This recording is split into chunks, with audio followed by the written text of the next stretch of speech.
Hello, shooters, loaders, and casters. Welcome to the Georgia Shooting Connection Friday night live stream.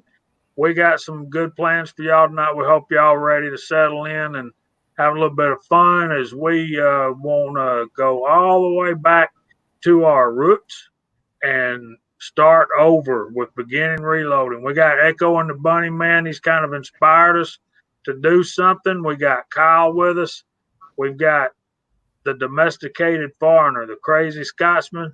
And as always, we've got my brother, Mr. Chico Wise. You want to do that thing, brother?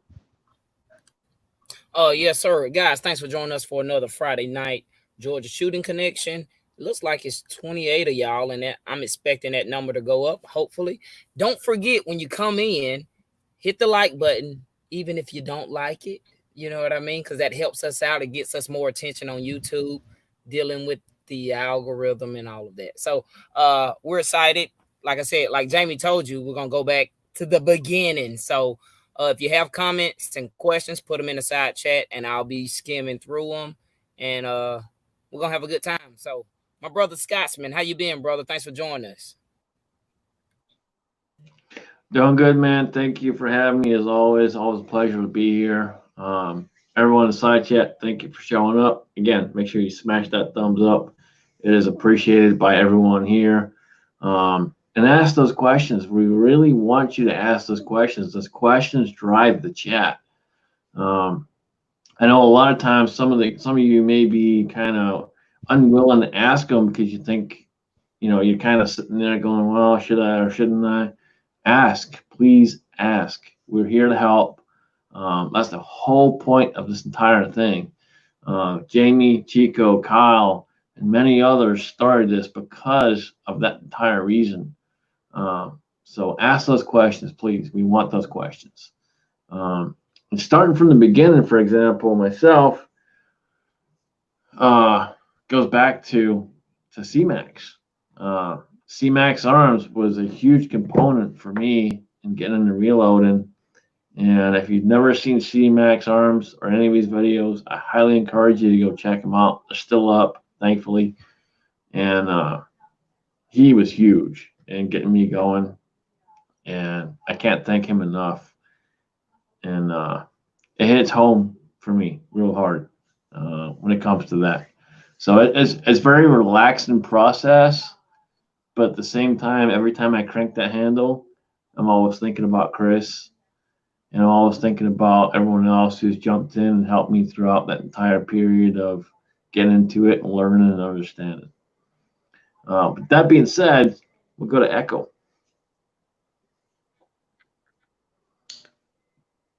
Yes, we all do miss CMAX. I can remember his videos very well. And just like in his tradition, we are going to start off in what every beginning reloader needs to understand before they go and look at presses or anything else. You need to have some load data. There's various different books and various different bullet companies that make load data, and it can kind of overwhelm you to which one to buy. I usually recommend 2 books, and these books are the Lyman 50th edition and the Lee book.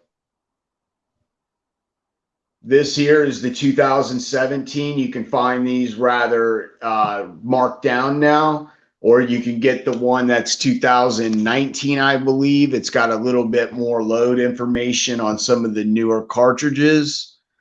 You can also, if you're looking into doing any type of specialty reloading for a particular weapon system, whether it be long distance precision rifle shooting or AR-15s, which is America's #1 selling firearm to this day. And right now, Lyman offers a special reloading book that is AR reloading, okay? AR reloading. Okay. I'm going to have to go find that. And basically this, you can find this on Amazon. You can find this on eBay, or you can even order it just online. There's a lot of different places, Midway USA. You can check the Reloaders Network. Sometimes guys will have used a book for a little while and kind of gotten their loads dialed in, and they'll want to pass it along to someone else. And sometimes they're willing to part with it reasonable, where you can pick up some of this information slightly used at a fair value. I always tell people, look at garage sales when your wife is looking at stuff, see if anybody has some reloading manuals. As long as they aren't infested with rats where they've gotten into them, or the severely water damaged, you pretty much have found a score, because they usually sell them for a couple of bucks. And if you do buy new, look around, because sometimes like Amazon and places like that will have ones where people got them and returned them, and because they didn't really, either they just used information and copied it, or they just didn't use the manual, so they sent it back. They found it, they didn't need it, and so they sent it back. You can get really good deals on that. But basically what you need to do is you need to start looking in these books and doing some research reading. Spend some time reading. A lot of people nowadays will go on YouTube and stuff, and that's good as well. But when it comes to getting your basics down and your terminology down, it's going to help you night and day, because they're going to explain to you what COL means, case overall length. A lot of people see terms in the books and they don't know what those terms mean.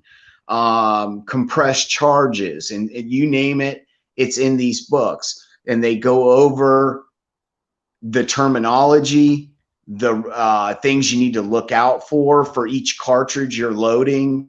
They'll have like a you know, quite a few paragraphs on that particular cartridge, and things that you need to be aware of, safety things that you need to kind of keep an eye out for. That's why I say you never can have enough loading manuals, because I've even got ones that are linemen that are the 65th edition, and these were back from the 70s. And what I found was, and I got it for $1 at a flea market, and it had cast lead data in it, because back in the 70s, if you were shooting a revolver, chances are if you were reloading lead. It's just the cast bullets weren't, or the full metal jacket bullets were not as prevalent. You could buy Remington ammunition that had lead bullets in it. You know, this was before, you know, the Environmental Protection Agency got a little bit involved on in OSHA with the way they reload and they sell ammunition commercially. But the bottom line is, this opens you up to be able to do anything you want to do. And it also will give you some terms on what you're looking at as presses. When you go to look for presses, you'll have an basic understanding on what type of press a turret is, what type of press a single stage is, what type of press a progressive is. And that'll kind of make you have the terminology down. So when you go and speak with somebody, or you ask questions online, you don't feel like the guy that's asking questions and doesn't know how to ask the right question because he doesn't know the right terminology to ask. And bottom line is, this will help you, so that, and it's not that it sounds stupid, it's just that your question may not be understood correctly by people who are used to using the terminology that is correct with reloading. And that's all we're trying to say and get across. But like I said, you get yourself a reloading book, get a second-hand one, and just start reading. And go ahead and absorb some of the YouTube videos from some of the guys on, you know, the guys on this channel. are very knowledgeable, and and you can count on what they're saying as to be true. It's not it's not like something that somebody put out that they have no idea what they're doing. Most of us here have been reloading for at least a couple years, if not longer. A lot of us have been reloading for a few decades. But the bottom line is, that's where I'm going with that, is you can't get enough information, and it boils down to being safe. Everybody doesn't want any of y'all to get hurt. And there are possibilities of hurting yourself doing this hobby, and you need to be aware of those and make the decision upon how you feel, you think, if you really want to get into it. But there's a lot of people out there buying guns right now, and they do not have the ability to purchase ammunition because it's just not on the shelves. And if you can find it, it's a fortune, and no one is going to spend 3 times what they normally would spend for ammunition. They just can't afford it, the normal guy and gal. They just can't go out and spend $60 for 100 rounds of 9mm. I mean, and I've seen it for 75, and this is white box Winchester plinking ammo, so you're going to realize that this is going to be a way for you to sustain your shooting hobby without having to rely on stores carrying or being able to stock ammunition in shortages. Okay, man. Yeah, that was a good opening. We're going to take a look at a safety disclaimer here in a minute, but we got to get to Mr. Kyle. Let him say hello first. Hey, everybody. If y'all are in the southeastern United States, I hope it's hot enough for you, because it's dang sure hot enough for me. Thanks for joining us on this Friday night. It's been a long, hot work week. I do not have to work tomorrow, so that's always a plus. Glad everybody's here. Thanks for stopping in. And seriously, if y'all have questions, there is no such thing as a stupid question unless it's never asked. So with that, okay, there you go. Take it away, Jamie. I want to address a certain comment right here from Mr. Big Al, and I think we probably should all go to the take a turn talking about this. Sometimes a new shooter is burned by folks that go after them like a wild dog for saying clip rather than mag.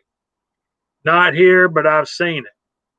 Here, everyone wants to help, and there are no bad questions. Kyle just said the only stupid question is the one that's not asked. Look, if you're going to treat a new shooter like that, what have you gained? Do we have to make ourselves feel superior to make somebody else, particularly somebody new to the craft of reloading or to the hobby of shooting or whatever? Do we have to make ourselves feel superior by making somebody else feel small? It is, if I may, Jamie, it is our obligation, if you will, to take a new shooter under our wing and help them to learn and understand. And Daniel's out there, and he knows that this bugs me when people say that. Now, I don't automatically go and start telling them, no. You got to help them understand, explain the difference between the two. When they still persist to keep on saying that after you've explained it, then you can nag the shit out of them. Otherwise, let's help them out, teach them. That's our job. That's our obligation to teach. And I'll go one step further. If somebody starts talking about their anti-gun, they've never, they don't think that we need these guns, this, that, and other. Ask them if they ever shot one. And if they say no, invite them to go to the range. Would you like to go with me? Yeah, it is a huge deal when you talk to someone who's new and you say, hey, you want to go shoot with me? I'll help you out. I'll show you the different things. That is huge. you will see the difference on someone's face when you ask them if you want to go hang out with you and shoot and help them learn something. Their face will turn. You'll see it. It is a huge difference. And Squatch is basically saying the same thing. If we don't teach the new folks what's going to happen to our craft, our hobby, our pastime, our sustainability as a community, what's going to happen when we're gone? Because we're not going to live forever. But thanks, Squatch. I appreciate that comment. And Big Al, I appreciate you. I appreciate all of y'all tuning in on a Friday night to hang around with us. So, and we've already had a couple of guys out there who said that they were new and they needed to go back to the beginning. So, Chico, what are you thinking, brother? What do you think about those two comments we looked at? The last one I just came in on, I had to go get a fan. Sorry, it was hot. The last one I came in on about the stupid questions. Yeah, there are no stupid questions, but you don't want to discourage. I totally agree with that. You don't want to discourage people from learning anything new. I haven't seen that in this community. Me being a new, well, sort of like a new reloader. When I first came in, everyone was, offering advice and help and just, telling me if I had questions to ask. And a lot of people know from other live chats, I was asking questions before I even bought equipment. I do agree with Echo when he was saying the loading manuals. That is the important first piece. I bought my load manuals probably a couple years before I bought my press, maybe about a year and a half. And I started, researching and stuff like that. So yeah, you don't want to discourage. I totally agree with that. But I know Jamie was saying, what will we do if we don't have a lot of new people get into it? I'm going to get more brass if we don't have a lot of new people get into it, but that's just a sidebar. Let me see. That other comment is don't like when people give others in the hobby a hard time. I'll tell you, I think me and Jamie was talking about this last night. No one can know everything. I don't care who you are. I don't care how much experience you got. You don't know everything. What works for you may not work for me, and what works for me may not work for you, and vice versa. So it's always a few different ways, but you want to always be safe when you're doing it. I'm not roboting, right? No, you're good, man. You're good. Okay, And cool. I'll add to that if I can. I'm always looking for more and more training. And like next month, I'm going for more training. And some of you may ask why. You're trained. You know what you're doing. You've taught people.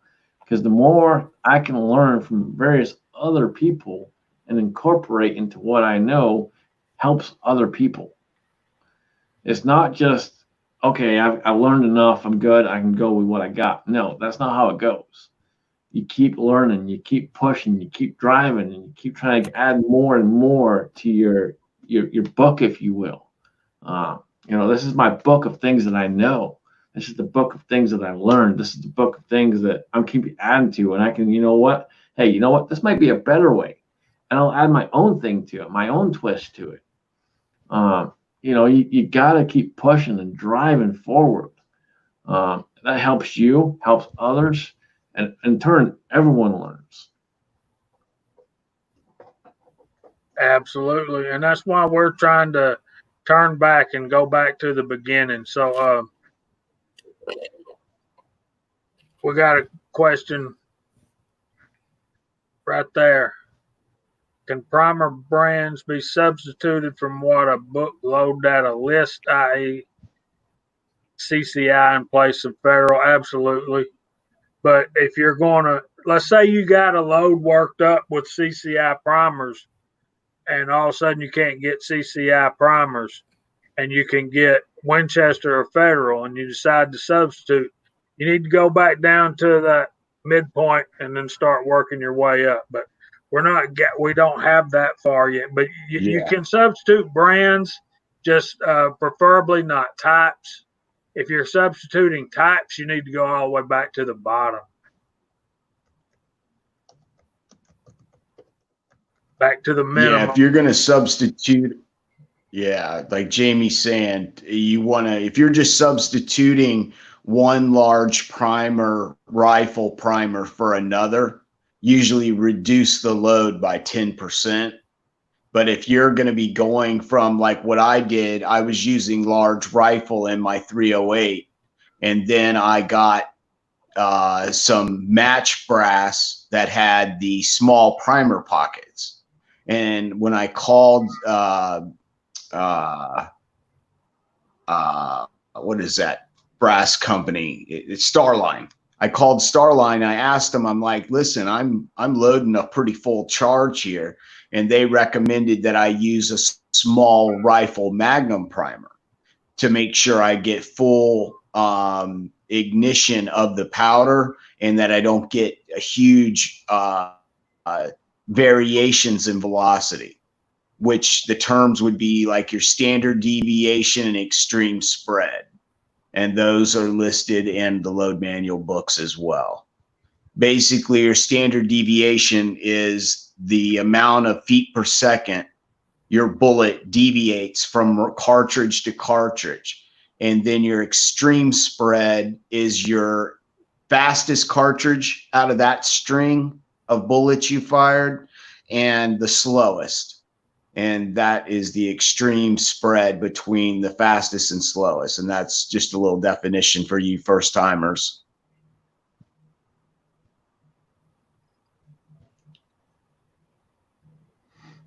All right. So Mario's saying, you see Mario's comment. Mario, I'm going to say more than likely your overall length is probably too long.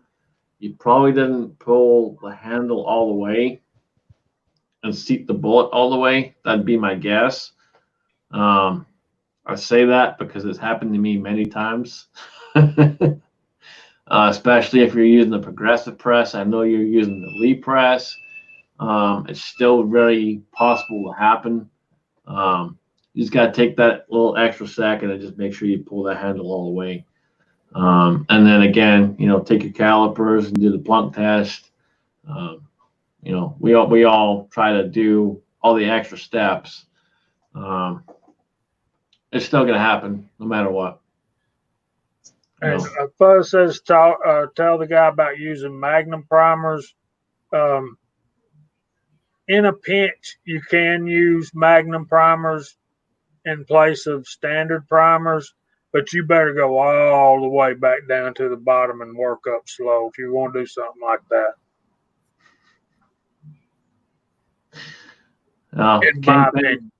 Kingpin, if you don't have the extra second, man, you shouldn't be shooting.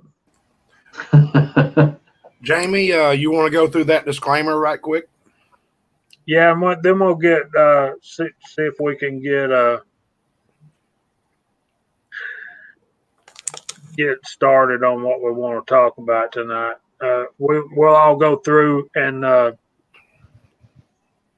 talk about what we consider the first step to be. Okay, now I know this is going to be small, so I'm going to have to read it to you. You alone are responsible for the safety of yourself and your property. The content on this website and our channel, including but not limited to videos, articles, ammunition, reloading data, technical articles, and other information contained within is for demonstration and entertainment purposes only. Do not attempt, trust, mimic, replicate, or follow any of the processes or procedures shown or described on this website. Any reloading data supplied, including any comments from viewers and readers, must be assumed to be in error until you prove otherwise. Always consult multiple sources of manufacturers' ammunition reloading data before reloading your own ammunition. Do not attempt to repair or modify any firearms based on information that we might tell you. Gunsmithing tasks and procedures should only be performed by a licensed gunsmith. Owners of this channel cannot be held liable for any harm caused to any individual related to any activities, procedures, techniques, or practices described in whole or in part on our live stream. You must practice extreme caution at all times when handling firearms, ammunition, and their components. Stay sober, stay vigilant, and avoid distraction. Never forget or violate the basic rules of firearm safety. You alone are solely responsible for your own safety and property as it pertains to activities, procedures, techniques, or practices described in whole or in part on our website, on our live streams, and so forth and so on.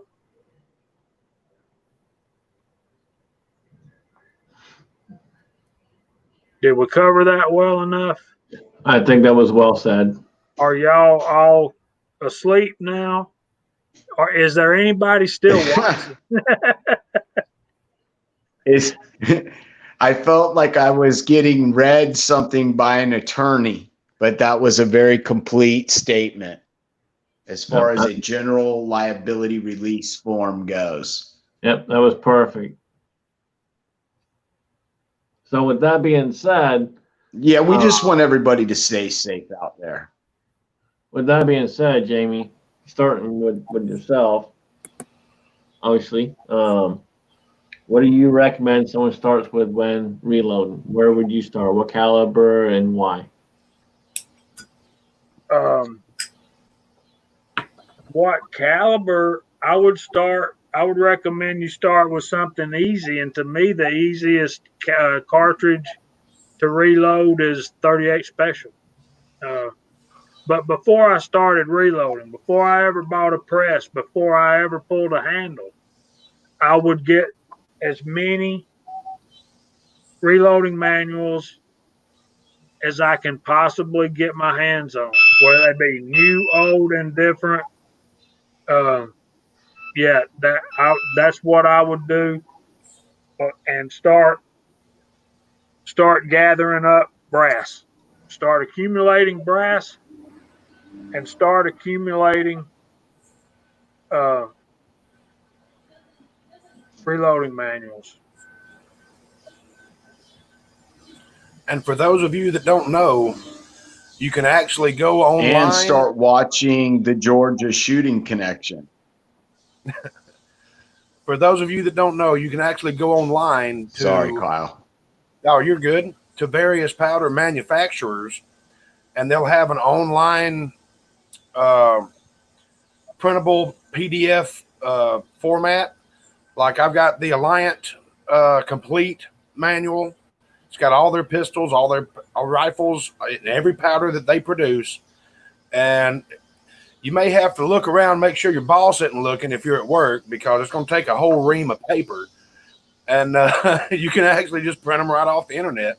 I've got all kinds of Vidivuri load data, the entire Alliant manual.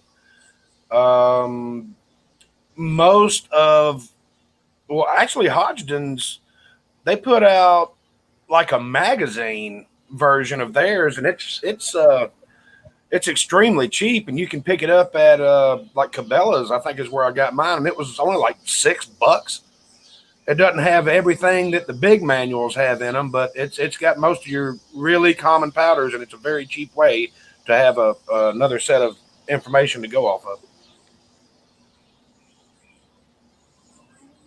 So we had a question. Real quick, Kyle. Oh. Go ahead. Carl. Go ahead, Jamie. I didn't mean to interrupt. We had a question from if you guys order anything from I'm sorry, I didn't know. I thought you said go ahead. Go. There's a slight delay, man. It's all right. Go ahead.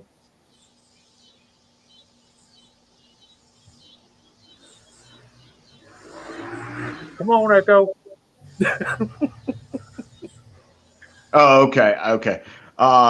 if you order anything from Mid-South Shooting Supply right now, they have the Hodgdon load. It's a quarterly instead of a one big book that stays out for a year or two or three before they update it. They do 2 to 4, 2 to 4 paperback books a year. And for $6.99, you can get that added onto your order right now at Mid-South.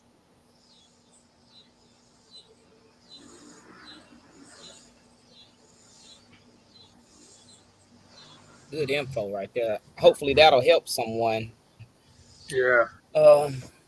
You said that's at Mid-South Echo? Yes, sir. Cool. Yeah. Kingpin was asking, does anybody? So I'll go next. How about that?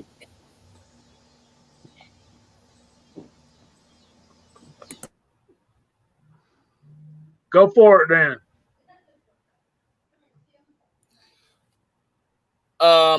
First caliber you should reload. I'm gonna tell you, this is just my opinion. I may be wrong. Some may think I'm right. Whatever gun that you shoot the most or that you carry, because I'm just gonna tell you, I don't own a 38 special. So first cartridge I reloaded was 9mm because that was my main carry caliber, and that kind of proves to be a little more difficult than 38 special. I've learned now, being that I'm loading for a lever gun in that caliber, 38 special 357. So I wasn't gonna go out and buy a 38 special to start reloading, if that makes sense, because I didn't have a gun to shoot it out of. So, but I would also say other stuff you should buy besides the reloading manuals, because some people make their own bullets, and I collect a lot of people's brass that they leave on the ground.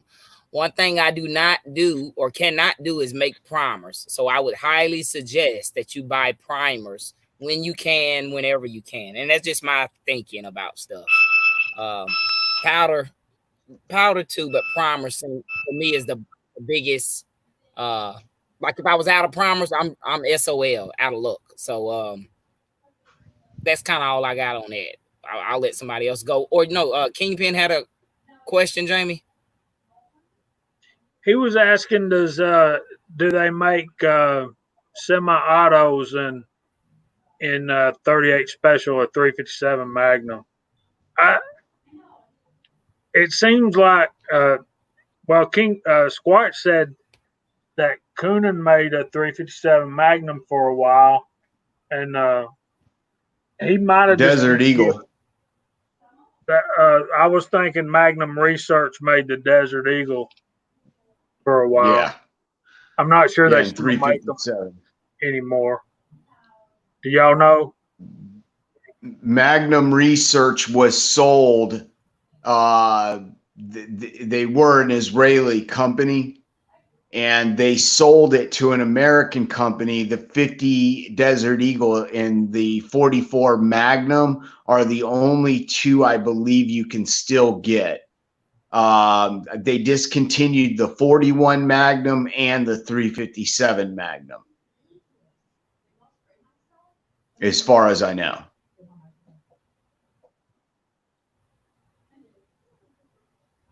Ocean, I've been missing you, brother. I hadn't seen a video from you. You've been missing on the live streams lately. And I'm like Kyle. I've done it by mistake. I have used small rifle primers and small pistol. And I've used small Magnum pistol primers and rifle. I think more than the composition, I think it's more the hardness of the cup. And they with work small. James, with small rifle primers and small pistol primers, the actual thickness of the primer is the same height. The differences between large rifle and large pistol, the actual cup depth is different on the large ones. It's the same on the pistol.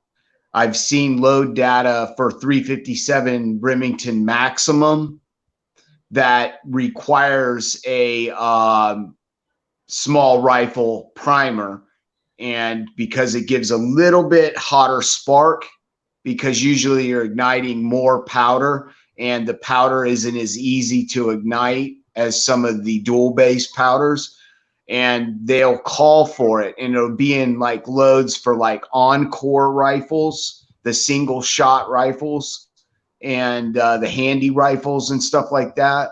And they'll just be in the load data. You'll notice if you're loading for the revolvers 357 Maximum, they call for pistol primers, but when you go to the Encore, it automatically goes to small rifle. So for what that's worth.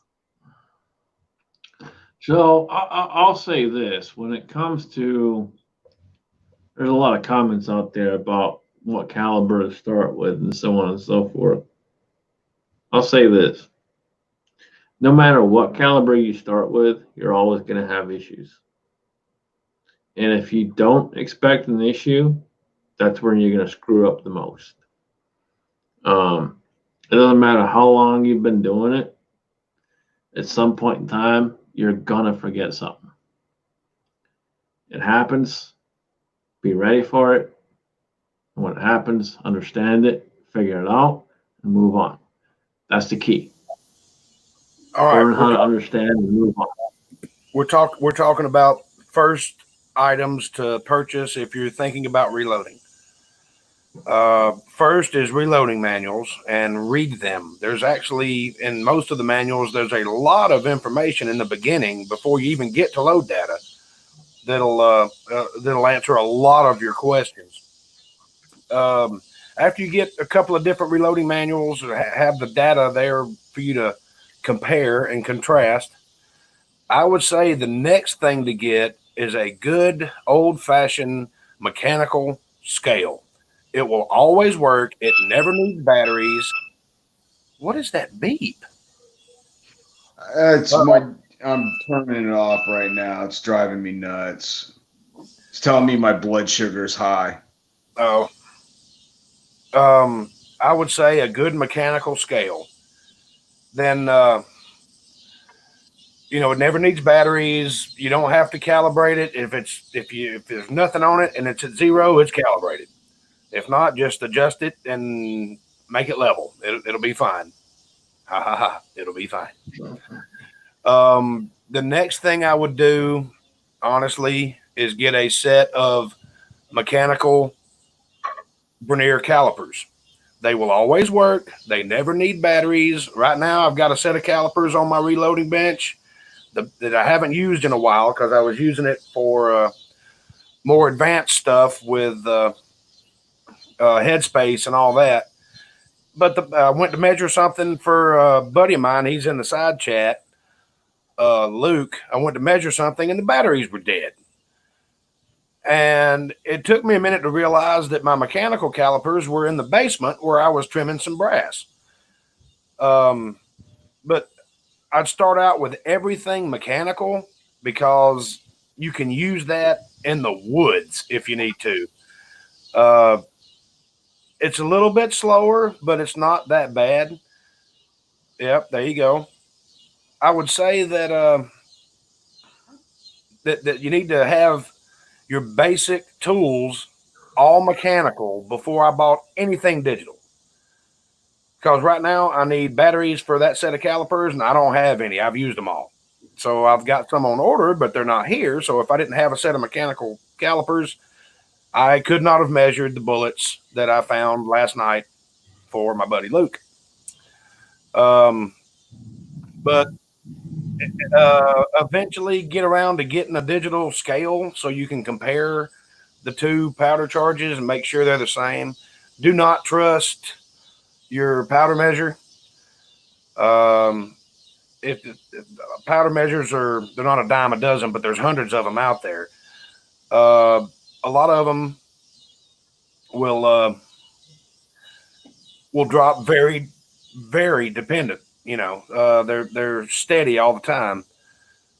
It's always good. I usually, if I'm changing over powders or calibers or something like that, I'll run a case through the powder measure about 5 times, and if I get the same reading 5 times, that's pretty much what it's going to be.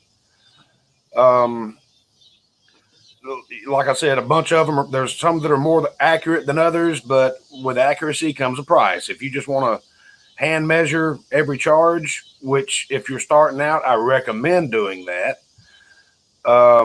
Just get something that'll drop some powder, and that's really all you need. But I recommend getting everything manual to begin with. That's all I got. Hey, Jamie, you want to show that again and explain what you were showing? And that goes along with what Kyle was saying. And I'll say this to what Kyle was saying too. Take your time. There's no need to go fast. Go slow. Once you have the process down, then you'll get faster. Okay, y'all saw my, I got my Hornady beam scales. That's what I use in addition to the electronic ones. I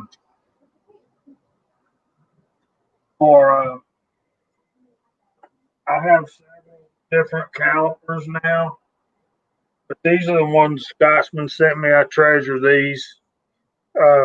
These things. If you learn to use a beam scale and these dial calipers, you will understand the faster stuff better and easier. You just will. And the reloading manuals, I have the Lee modern reloading, the Lyman cast handbook, cast bullet handbook, the Lyman 50th edition, and I have Shooter's World also because I use a lot of Shooter's World powders. And yeah, read the beginning of those things. I also have a manual that Joe gave me. This is for later. You won't need this to start with, but this is a handbook of reloader's manual for cartridge conversions. It tells you what and how to what cartridges you can make out of which brass. That's a good one to have. But again, that book right there, it's got 2 chapters on setting up a reloading room, how to go about building and setting up a reloading bench and a room. So yeah, there's plenty of information out there, but you just gotta get started and take your time and read these books. We got Alan out there, and most of you guys know Alan. He's working with a Dillon 550 squared LB. Sorry, and he's saying he checks every third one. For example, on the 650, I got plenty of light shining on that, and I'm always looking to make sure powder is dropping in it. But once I'm done doing the run I'm doing, I always check every single round, not just in the regular Lyman checker, but I'll take the barrel that I'm going to shoot that particular one in and drop it in the barrel too. So it's an extra step, and some people go, well, you're wasting time doing this and doing that. It takes a lot longer, blah, blah, blah. You know what? It's my gun. I ain't trying to blow it up. I'm just taking my time, and I'm making sure it's right. So whether it takes me an extra 10 minutes, an extra 15 minutes, I'm going to take that extra time just to make sure I'm 100%.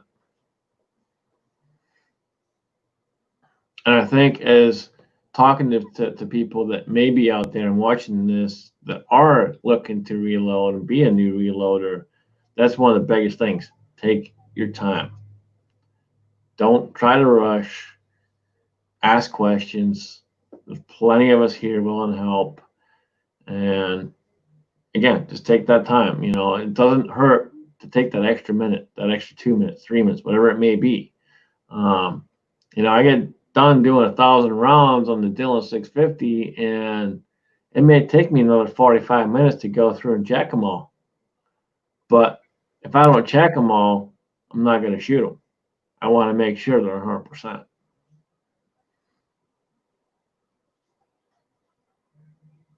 I'm not familiar with this. The Little Dandy. I've heard of it. I'll have to check that out. So we got Lever Guns 5110 and Georgia Boy 44 joined us. And Chico, I just realized we're nearly an hour into this thing and we have not done the side chat. You want to do that? Or should I?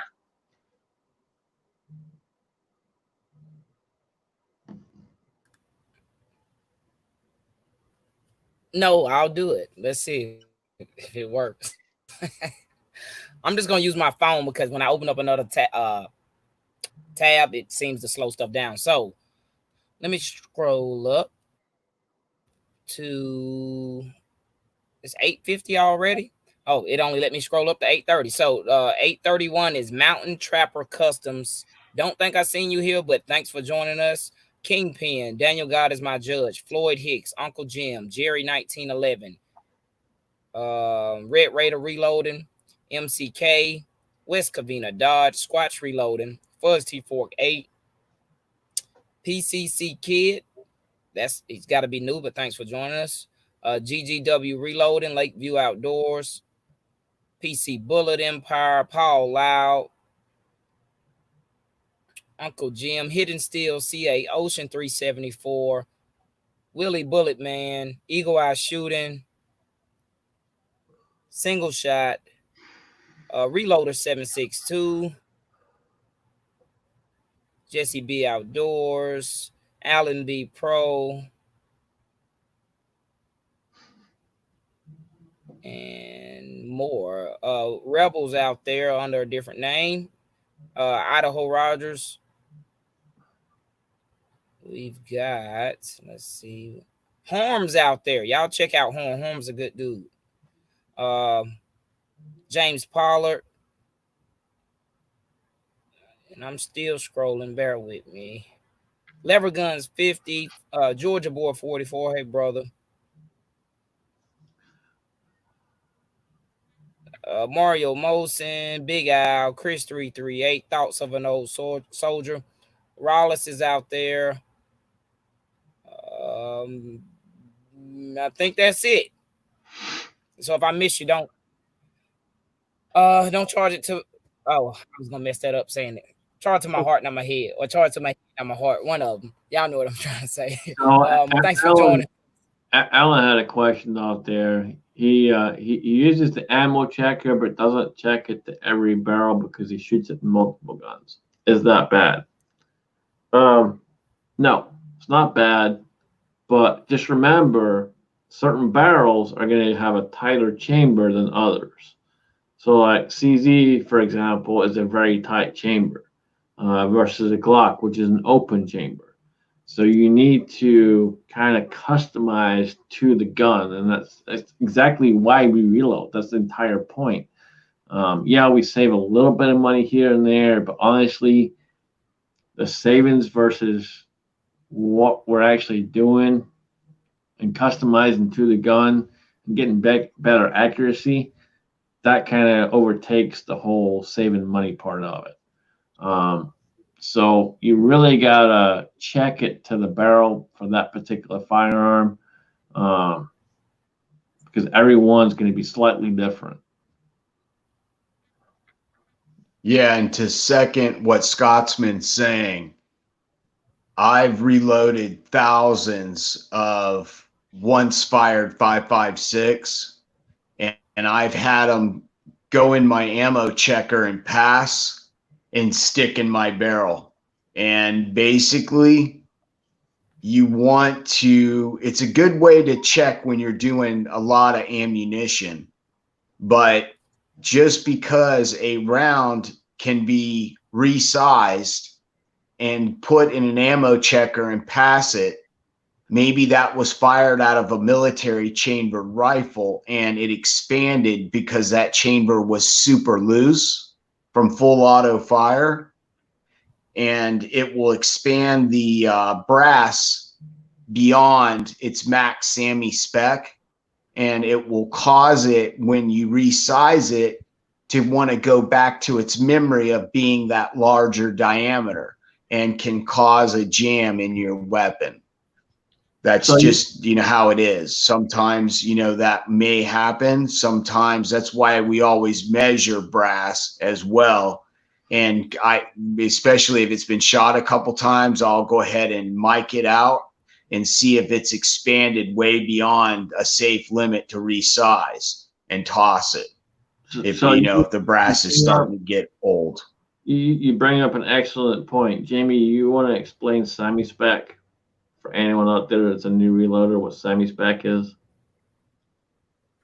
SAMI spec is the drawing of the chamber and the round that basically the government uses to register a particular firearm for firearm manufacturers and ammunition manufacturers.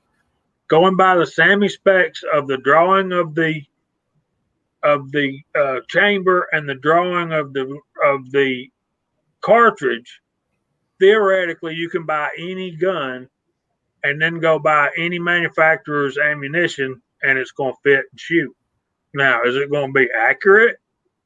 Probably not as accurate as what we're going to make and what we're going to teach y'all to make in the episodes to come. And we're going to get to an ammo checker hopefully in a minute. But Jason is new to reloading, and he wanted me to show the book, show the name of the book that I showed us. Let me blow this up just for a second. I showed you 3 different books. If you're going to shoot cast bullets, you got to have this one. This is the Lineman Cast Bullet Handbook, and I think this is the 4th edition. Yes. I have the Lee Modern Reloading book. The reason I like this book, this came with my kit, my reloading kit that I got with my turret press. So it's not like I sought this book out to buy it, but the reason I like this book is the beginning chapters that teach you a lot about reloading and stuff. So, and bullet casting, hardness, and all that kind of stuff. The first 13 or 14 chapters of this book is good, but I want to forewarn you, if you get this book and you read those chapters, and you need to read those chapters before you start pulling levers, he's going to try to sell you Lee stuff. Of course, this book is going to try to sell you Lyman stuff. That's just the way it is, guys.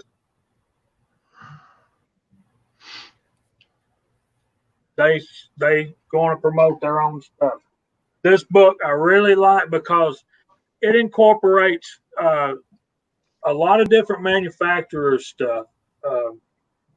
If you get a Spear book, you get a Hornady book, basically what you're going to get is their stuff, information about their stuff. Lyman, you get a lot of different manufacturers' equipment. Hey, Lakeview, what's going on, brother?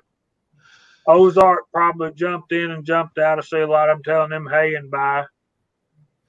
I would say when it comes to reading the books and starting out and getting the information, it is key to read those first few chapters. But, we're all here on this platform. And, we've had a lot of good people out there making videos to help us in this journey. We've had CMAX. We've had Loads of Bacon. And many, many others out there that have started, those beginning type videos and the walkthrough process.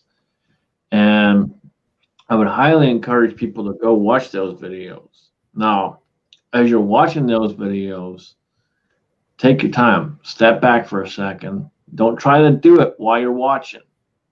you really want to take a step back, sit down for a second, relax, and try and soak all that information in and really pay attention. And then you can go ahead and start trying to do specific things and do one operation at a time. When I started, for me, I was lucky enough to know CMAX and have CMAX on the phone with me and talking to me on the phone and telling me and kind of guiding me through the process, as well as his videos. But even watching the videos and trying to do it and going through it myself, you always had those questions. And so it was handy that I could call him, but you're going to have questions. Biggest thing when you have those questions is stop and find someone that can help you with that question. Don't try to work through it because you may screw something up. You just want to stop and find someone that's going to have that answer for you, whether it be any of us here on the panel, anyone on the side chat, or any other channel you might be able to find here on YouTube or whatever it may be, whatever platform you're on. Stop and ask those questions. And I would add to that, and I think Chico and Kyle and David would probably back me up on this. If hands-on with a mentor really helps, yes, it does. If you can't find somebody in the area around you that is willing to invest time in you as a reloader, get a hold of us. Get a hold of one of us. Personally, if I can help you, I'll start a StreamYard or a Hangouts with you and show you what's going on. I would be glad to share my time, that what little I have, to show you what's going on. And I think any one of us would. Chico's kind of the odd one out of the bunch here. And I say he's the odd one out of the bunch because Chico went full bore and jumped in with a Dillon 650. And some of y'all might think that's crazy that he jumped in with a full-on progressive, but it worked for him. He took his time, he did his research, and he understood what he was doing. And that's the key part. I was intimidated by a progressive press. I really was. I'm not someone intimidated very easily whatsoever. And I was intimidated by a full progressive because I really didn't want to blow any guns up. It's that simple. I didn't want to blow any guns up. And we're talking with Chris with CMAX, we worked out something and ended up buying a Lee 4-hole turret press. And I went from there. And unfortunately, about a third of the way through from me getting that is when he kind of passed away. But I had many other people jump in and help me walk me through the process. But that's going to be key, is having those people there that can help you and walk you through and give you that encouragement, give you that guidance. I've been fortunate enough over the years since I started Reload to be able to do that myself. To get out there and encourage people and let them know, hey, it's not that hard. This is what you got to do. This is the basics. This is what you need. If you want me to come over and show you, I'll come over and show you. Being willing to help is going to be key in helping other people to start getting into this process and understanding this process. It's huge. It really is. Okay. And one thing that I can. I'm sorry, Jamie. Go ahead. I was just going to say, we haven't talked about presses yet because we've really not got to that. Remember, we're still reading books, gathering books, and accumulating brass for a caliber that we shoot. Here in a minute, we'll start talking about presses. And with that, I want to say, just to kind of kick that off, if you know that down the line you're going to be doing, like if you're doing competition style shooting and you know that eventually your goal is to wind up with a 650, there's nothing wrong with doing that. What Chico did, uh, I see nothing wrong with it as long as you realize you're not ready for that yet, and you start off using it as a single stage, just like Chico did, or you get yourself a good single stage press to learn with and learn on.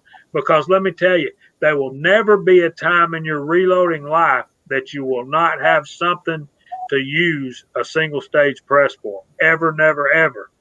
Particularly once you start casting and powder coating. Now, I'm sorry I interrupted, Kyle. Go ahead, brother.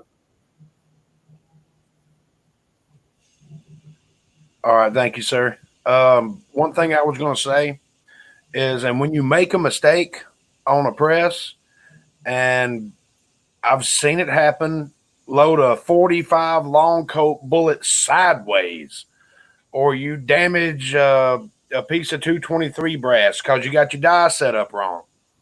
Every single one of us, if you're new to reloading, every single one of us on this panel, and most of the people in the side chat, have a wall of shame. You sit that messed up whatever it is, whether it be a casting mistake, a sizing mistake, a crimping mistake, a seating mistake, whatever. Everybody's got a wall of shame, and you put every one of them things up there to remind you not to do that again. Because I promise you, if you did it to that one piece of 223 brass, the next one's going to be pretty much the same because you're not set up correctly. So don't sit there and run through 20 of them. Kind of adding on to that, for example, with a 650, doesn't matter how much you sort your brass, and I spend a long time sorting brass, trying to make sure it's nothing but 9mm going up in that hopper. I still get the occasional 380. And you'll notice it coming around because the powder sits so high up on the case. But you really got to pay attention. And you guys, if y'all been watching my channel, I was doing a lot of 9mm loading videos and stuff like that, and I'd come across a 380. I just sling it in the corner. I'd get so mad that there'd be a 380 in there, and then I actually started reloading for 380, so I've cleaned the corner out. So there's no such thing. I got some 380 to send you. I'll take it. No, when it comes to progressive press, and we got LBG out there, and he's talking about being intimidated too, and he hasn't loaded any rounds. I've probably got about, I'm gonna say, at least 5,000 rounds through the 650 so far, if not more. And I'll say this, man, don't be intimidated. Really don't. You're gonna screw up the first few. It's gonna happen. Get over it, move on, and rock it out. Exactly. I probably, when I first started on that 650, I think I probably have about a dozen or so screwed up. But I finally got it set the way it needs to be set. All I do is run it. And I've had no issues since. So don't be intimidated. And that goes for any press. Don't be intimidated. You're going to have mess ups. It's going to happen. Doesn't matter what it is. Whether you push the bullet too far, you drop too much powder. The biggest thing is catching the mistake and fixing the mistake. Or, for example, if you push the bullet too far, pull it aside, just like Kyle was talking about. We all have that wall of shame. Take that, put it in the wall of shame. I have a wall of shame. It's a pretty big wall of shame. Well, the thing about the wall of shame is there doesn't need to be 47 of the same pieces there. That's what I was trying to say.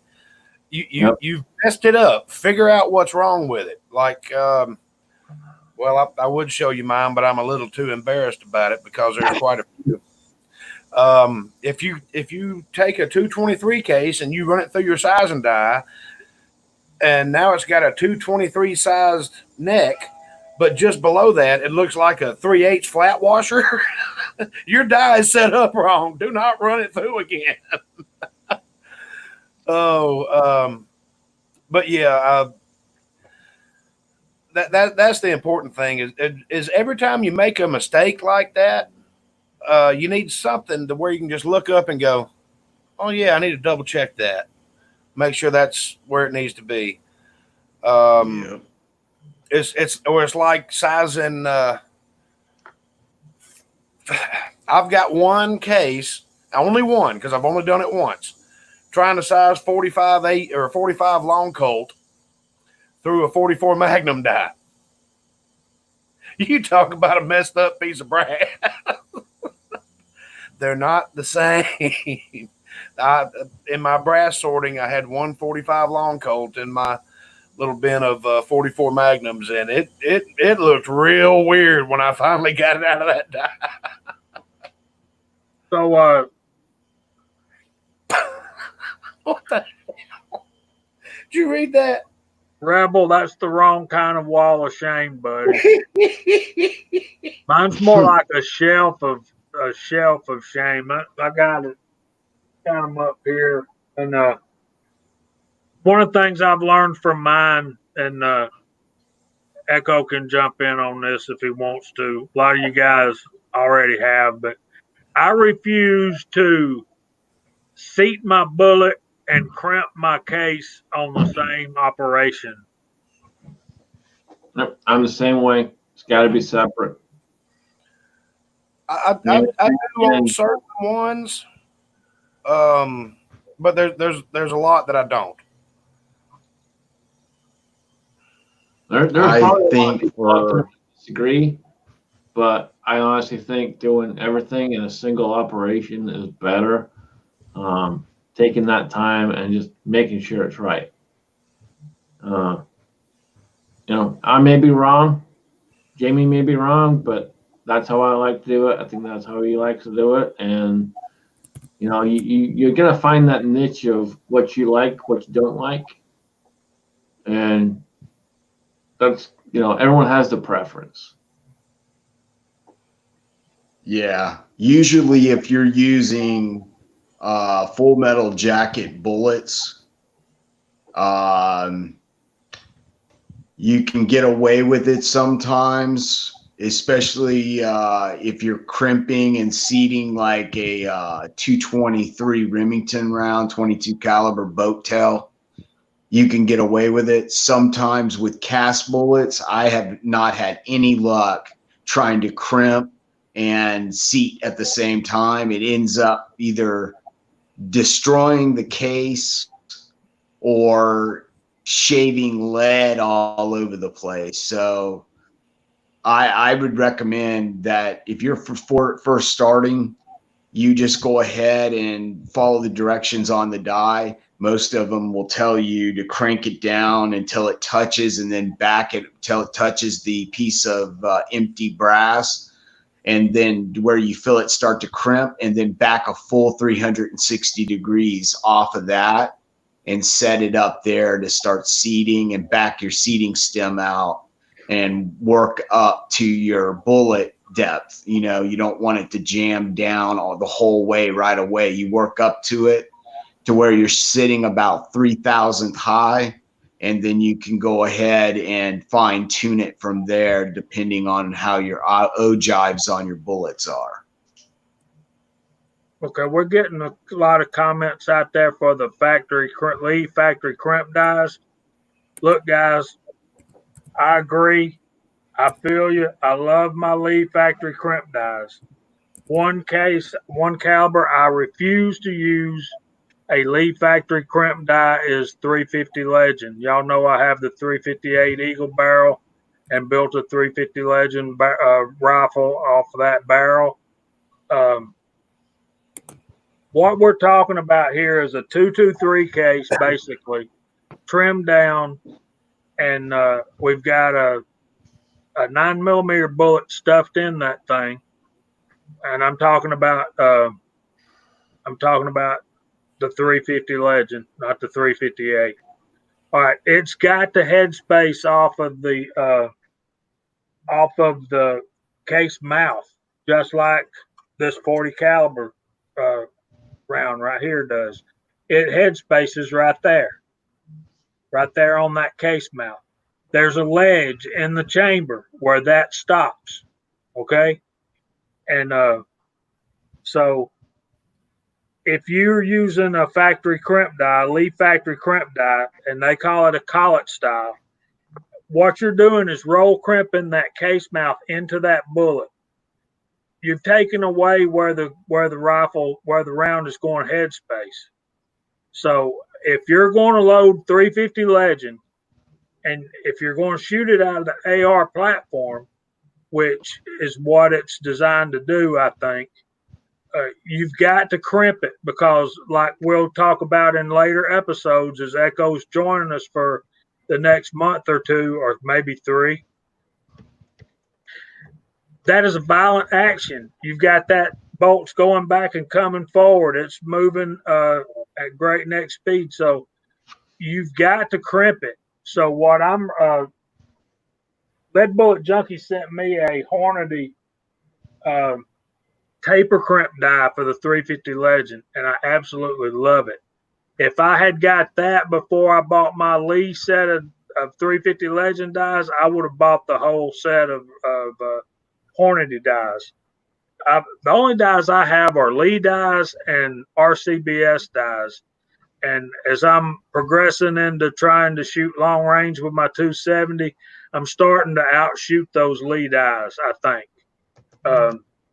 I could be wrong, and we'll get into that on down the road with Echo and all these other guys on the panel. But I just that Hornady die, that factory crimp, that taper crimp die for the 350, you can just feel the quality in that die. And of course, I've never had like a Dillon die or a Redding die or anything like that. So all that stuff is new to me, and I really want to get into these micrometer seating dies. But now we're getting far advanced into what the topic is for tonight. But we got a comment from Jason Stewart, who is one of our new guys that wanted us to start at the beginning. The dust is his concern with the dry medium. Jason, I've used dry tumbler before, and it does okay. I've used what I mainly used was a combination of walnut and corn cob, but it gets really dirty in there, and you have to. That dust is a concern, because you think about it, you've got carbon, you've got lead fouling, and you've got just unburnt gunpowder in there.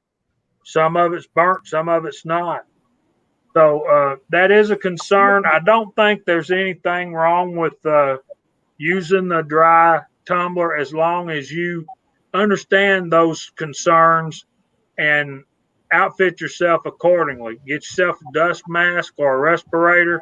Get yourself some gloves. Go dump your stuff. Get you one of those media handling things where you can turn it and throw all that stuff out of there, and then go wash yourself up. You'll be fine, man. But you can also get that the rock tumbler from Harbor Freight for $55. And I've shown on here before how to make the drum that allow you to use let you do more at one time. If you're just starting out and you don't have a tumbler yet, I strongly recommend getting and Frankfurt Arsenal, I think, is it Chico, makes the wet tumbler light. Yeah. I strongly recommend wet tumbling. Your brass will be much cleaner. Of course, you have to dispose of water instead of just pouring your media back in a bucket to use it later. But if you already have a vibratory tumbler, I wouldn't recommend sticking my face over it with it running and start inhaling. But I think it's only toxic to the state of California. So that brings up an excellent topic. wet tumble versus, dry tumble versus sonic cleaner. Okay, let's get into that, but let's first set down a parameter for our new guys. We want our brass clean, but technically, all you really got to do is wipe them suckers off. Right. Get yourself a rag and some alcohol, sit there and wipe them off, or throw them in here. A salsa jar works really well. Throw them in one of these, and Exactly. with some hot water and Dawn, and just sit there and shake them up. Kick them on the floor. Put them on the floor and kick them. Yeah. Kick them around the room. Watch a YouTube video and just sit there and move your foot back and forth. In about 10 minutes, they'll be pretty clean. And not just it helps wonders with your plantar fasciitis, or however you say that. I said it up there in the chat too, but Jason Stewart, you're not too far from me, buddy. So if you want to get together, I'll help you out, man. We can hook up, and I'll walk you through the process. It's not hard. Just be prepared. He's a lot taller than you think he is. And I actually gained some weight. Yeah, the basic thing you gotta the basic thing between dry tumbling and wet tumbling is anybody that's turned wrenches on cars before. Back in the 80s, you came across older cars that had been set up with brake pads and drum brakes that had asbestos in them. So they came out with these special machines that would basically let you hose down the entire drum or disc brake assembly, and the water will contain the airborne asbestos and let it all go into a drain, where you're cleaning your primers or your brass in a dry tumbler. That dust does get airborne. It may be microscopic particles, but it gets airborne. And I was doing this for about 6 months in my garage. And a buddy of mine sent me some lead test wipes. They turn a bright blue if you wipe and you come in contact with lead.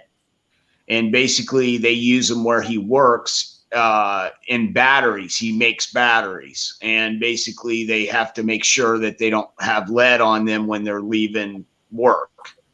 And the bottom line boils down to is I got some positive testing results for 6 months of running. I ran one tumbler with corn cob and one with crushed walnut.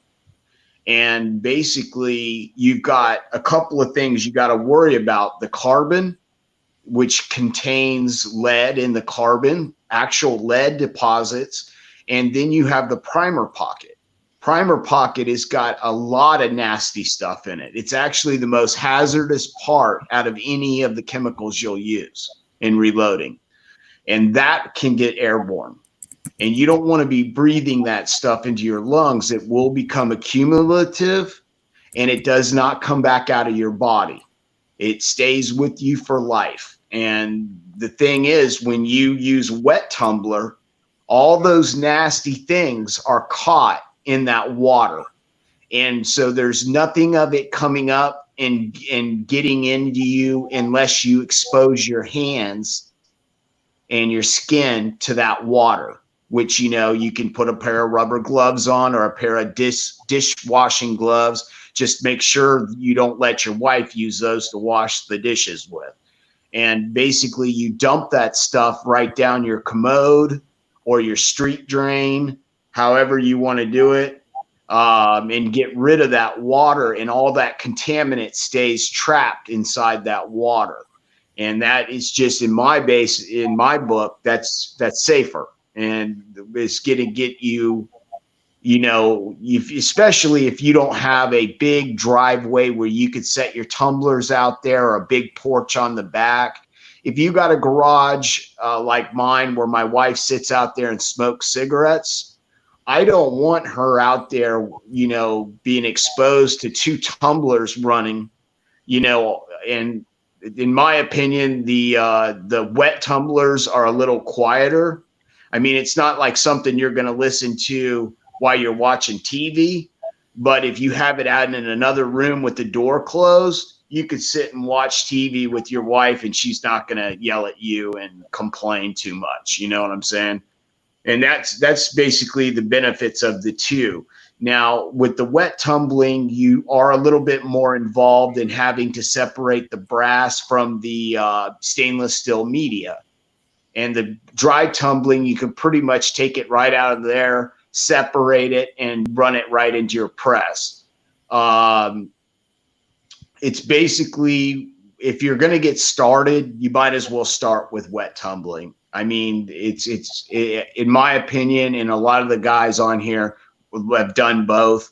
They found it, yeah, it's a little bit more tedious, but it does a better job and it doesn't get you sick. So it's a double. Faster. Yeah. Well, let's address this comment Tinman made. Tumbling makes your brass really shiny.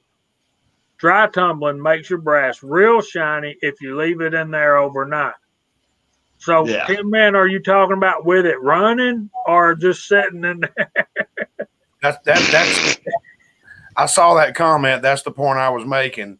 I can feel I've got the Frankfurt Arsenal big wet tumbler. Chico's got the light version. I can fill that thing up with probably 308 cases and run it for about 25 to 30 minutes. And they're beautifully clean. You don't have to use the pins. Some people like the pins. Some people don't like the pins. Depends on what you're doing. The pins get the primer pockets a little cleaner because they get in there and rock around a little bit. Some people don't like them because they can get stuck in the flash holes and you not know it.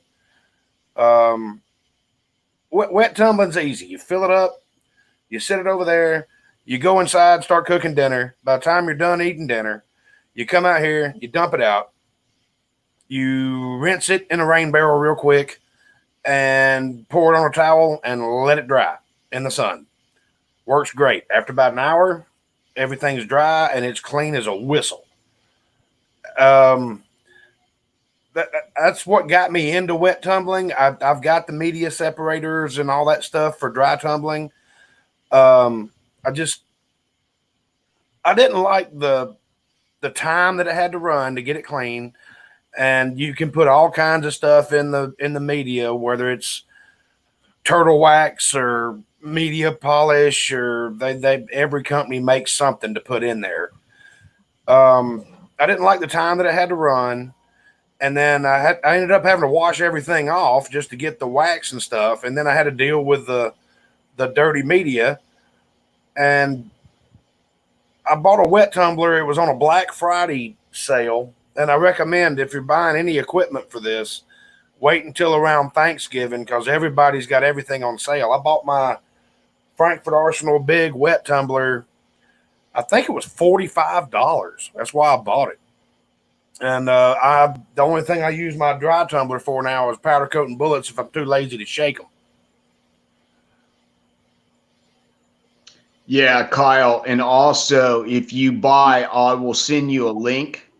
They make special stainless steel media by a company on Amazon. They sell it there. And it is a thousandth smaller than the flash hole on the brass. So it will not let two pieces of the stainless media get trapped in the flash holes, which eliminate the biggest problem out of that. Yeah. The Frankfurt Arsenal media will get stuck. Yeah. I've done it without pins and gotten great results. You have to do it a little bit longer. If I'm at the range or at my shooting property or something, I pick up some really nasty scuzzy brass that's been out there being rained on and all that for a month or whatever. It's really discolored and all that. I'll put the pins in there and they'll come out looking brand new. I mean, beautiful. But if it's just something that I just wet tumbled with no pins, went and shot, and then put them back in the wet tumbler just to clean them up, you don't need the pins.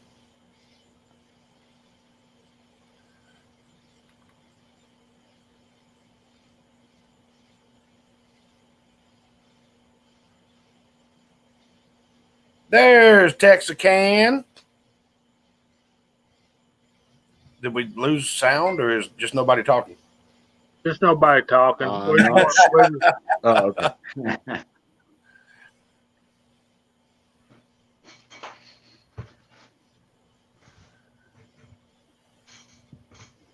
Are Yeah. you checking the chat, Jamie? I'm trying to keep up. I sent out an invite to one of my buddies. Maybe he'll jump on here with us. Okay.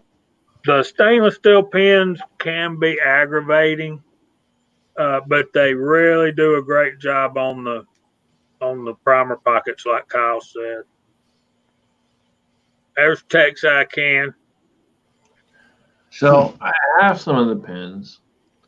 I've never used them yet. They came from C-Max. I actually sent some out to a couple people, and I don't know. I want to use them, but at the same time, I don't want to use them. If that sounds kind of weird or not, I don't know. One of the reasons I've got magnets that really help me separate that stuff out, but I think what we all need to do if we don't have one is invest $15 in that Frankfurt Arsenal magnet thing. You know? I've got one right here. You want me to grab it? Yeah, Oh, please. yeah, this right here. Oh, okay. I mean, literally on the other side of this table, but it's outside. Yeah, there's just enough metal in those little stainless steel pins where that little magnet will pick them right up. It's nothing.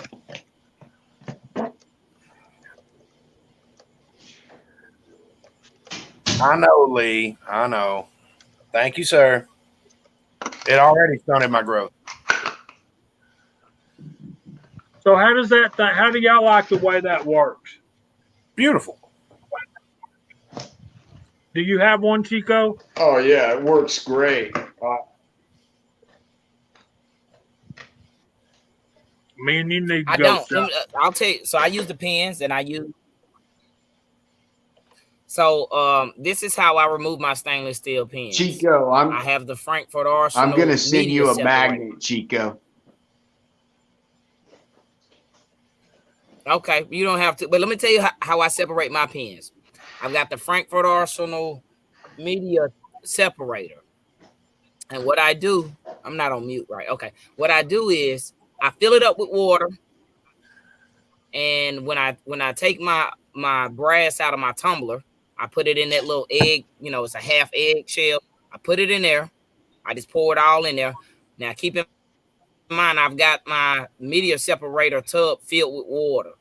I put the top on it and I spin it. The water suspends the pins straight out. I never have that problem. So I'm tumbling my brass after it's tumbled in clean water and the pins are coming right out.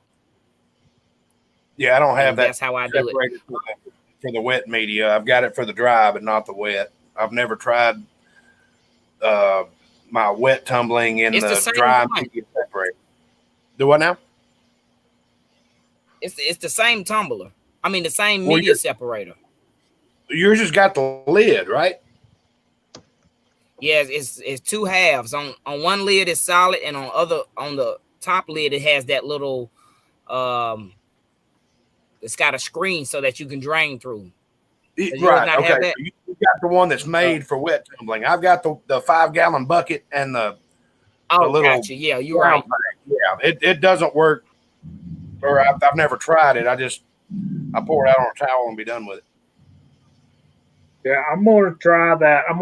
I've got the one that's made for the separating the dry media from the brass, which is like Kyle's. It's a 3-gallon bucket. It's a chopped down 5-gallon bucket, and it's got little slits in the side to put the eggshell thing in it.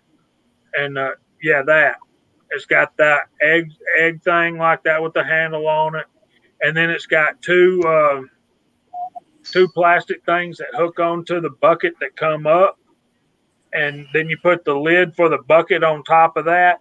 but it can still shoot out the sides. But I'm gonna try it anyway and just go slow and see how it works.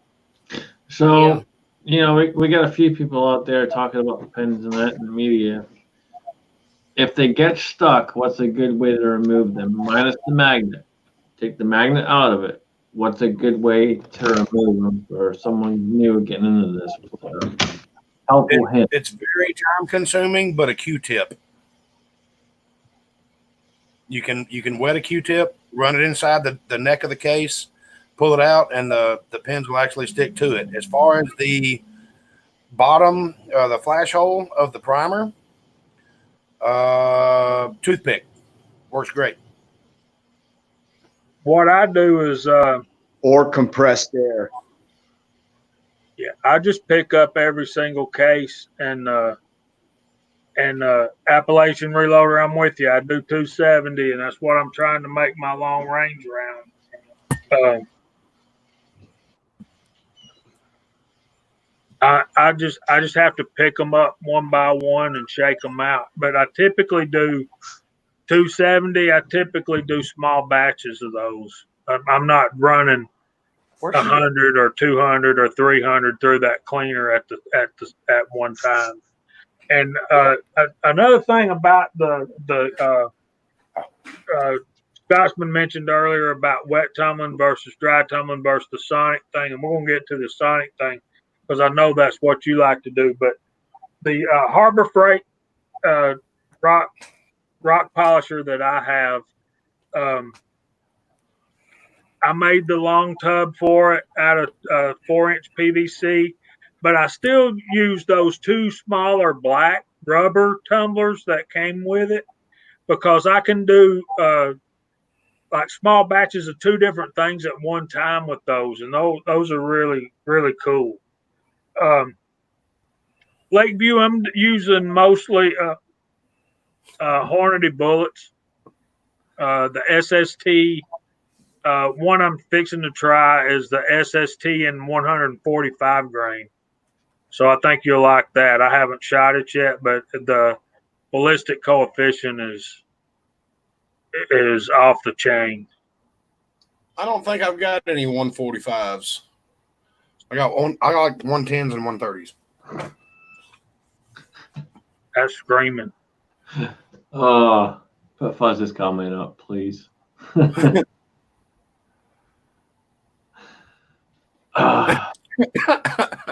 That's piggybacking off of Georgia Boy's comment. He just puts it in a 5-gallon bucket in the back of the truck and goes for a drive. Yep, it's about right. James, it works great if your brass isn't just very nasty.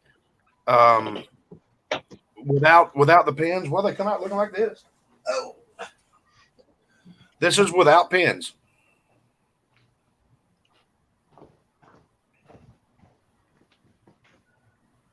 I mean, it's very clean. Of course, it's still primed, but it's very clean. Now, I do have some 223 that we found a while back at the shooting property that's been out there for a couple of months, maybe 8. Somebody forgot to pick up their trash, but one man's trash is another man's treasure. I got to run that through with the pins because it is scuzzy, but it'll come out looking brand new. But if the brass is already relatively clean, it works great.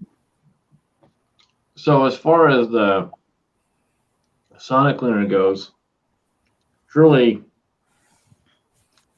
not really longer than doing it any other way, honestly. I can take a batch, say roughly, I usually do about 500 pieces at a time, and it'll take an hour to clean them properly. It goes in half-hour increments. And it's the Hornady one-shot cleaner, a little dash of that, and a little dash of Dawn dish soap, good to go. Run it for a half hour, empty the water out, do it again, and run it another half hour, good to go. That versus a media tumbler, and so on and so forth, you're still looking at a couple of hours for running those. So time-wise, you're really not talking that much more time. Does the brass get a little bit cleaner in those if you use media, if you use stainless steel pans? Yeah, it's probably going to be a little bit cleaner. It's all dependent on what you're trying to do. For me, 90% of what I'm doing is target shooting and competition shooting, and it's not 100% that I have to have every little piece clean. Yes, I take the extra step. I take the I decap, deprime before I clean. I take that extra step, and some people say that's crazy, but you know what? That's how I was taught with CMAX and some other people that I talked to when I was learning, and that's what I ran with, and that's how I've always done it.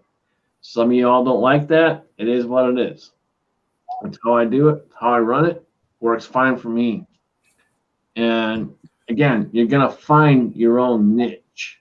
You're gonna find the things that work for you, and you got to run with that. And again, the sonic cleaner works for me. This brass right here, it was just muddy. It was raining when we were shooting, and the brass was just dirty. So I ran it through with no pins for like 10 minutes. I'm still going to deprime them. Then I'm going to throw some pins in there to clean the primer pockets.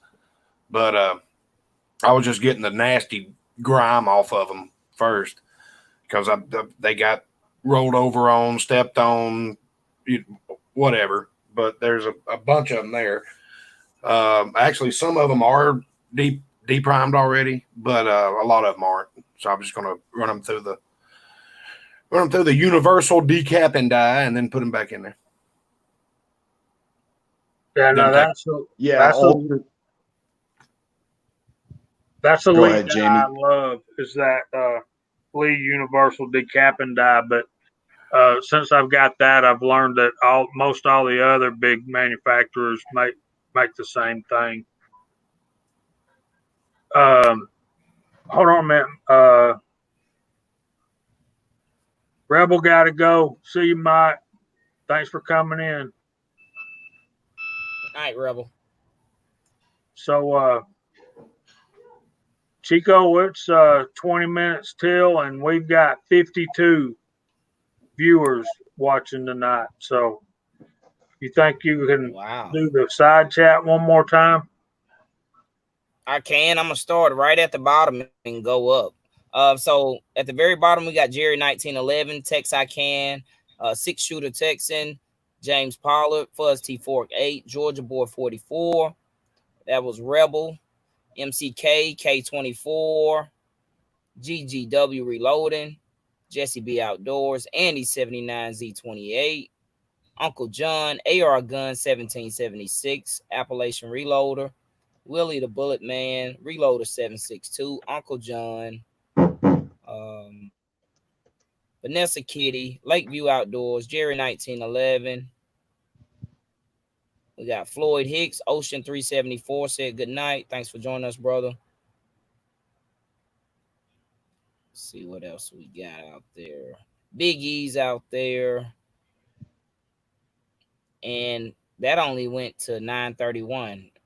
First, it only gave me a limited list because I just refreshed. But everyone, thanks for joining. If I miss you, I see 10 Man. Hold up. I gotta look on this other device. 10 Man, Allen B Pro, GGW. Let me scroll up on this one. Thoughts of an Old Soldier, James Pollard, Paul Loud, Edward Petty. Hey, brother. Jason Stewart still out there. Let's see who else. Anybody that I missed. And Reloader 762 single shot, and that was the list that it gave me on the last refresh. So yeah, guys, thanks for joining us. We still got some time, but I want to say, like Jason Stewart, he's new. I've got a question for him. I do grow magic tomatoes, Uncle John. I've got a question for Jason. How long has he been reloading? Because it seems like from his comments, he already has equipment. It seems like he has a dry media tumbler, which is good. And it seems like he has a press. So I'm curious, what kind of press does he have, and what caliber does he load, if he's still out there? And while you're saying that, Chico, and while we're waiting on him to respond, one of the reasons Fuzz put it out there earlier. One of the reasons I said 38 special or 357 Magnum to start with is because it's a straight wall case.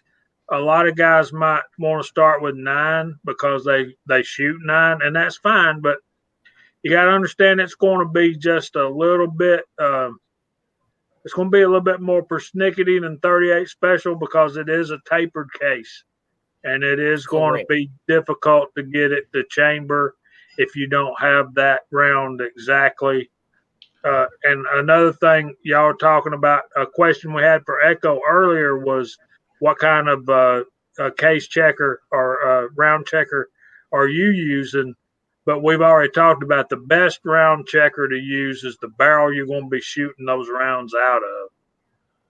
Yeah, I'll add to that on 9mm. You know, that's what I started with, and it was very pernickety, very so. And some of you might be surprised because I'm a 44 mag guy, and I'm a big bore guy. You know, 44, 357. 308, you know, I rock them all, but yeah, I started with 9, and it gave me some trouble when I first started. It really did. But again, like I said earlier, you just got to be persistent and you got to work through it. This is the ammo checker I use for my bulk ammo, like my plinking 223 and stuff like that. When I'm running hundreds of cases, or if not thousands, I bought this one Lyman. It's aluminum, so it won't rust on you. And it does modern sporting rifles. It'll do the 223 5.56 cartridge, 300 black.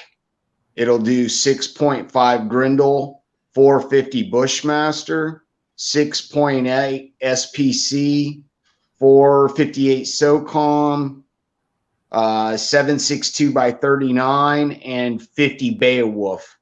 So basically, it covers quite a few of your AR-15 cartridges.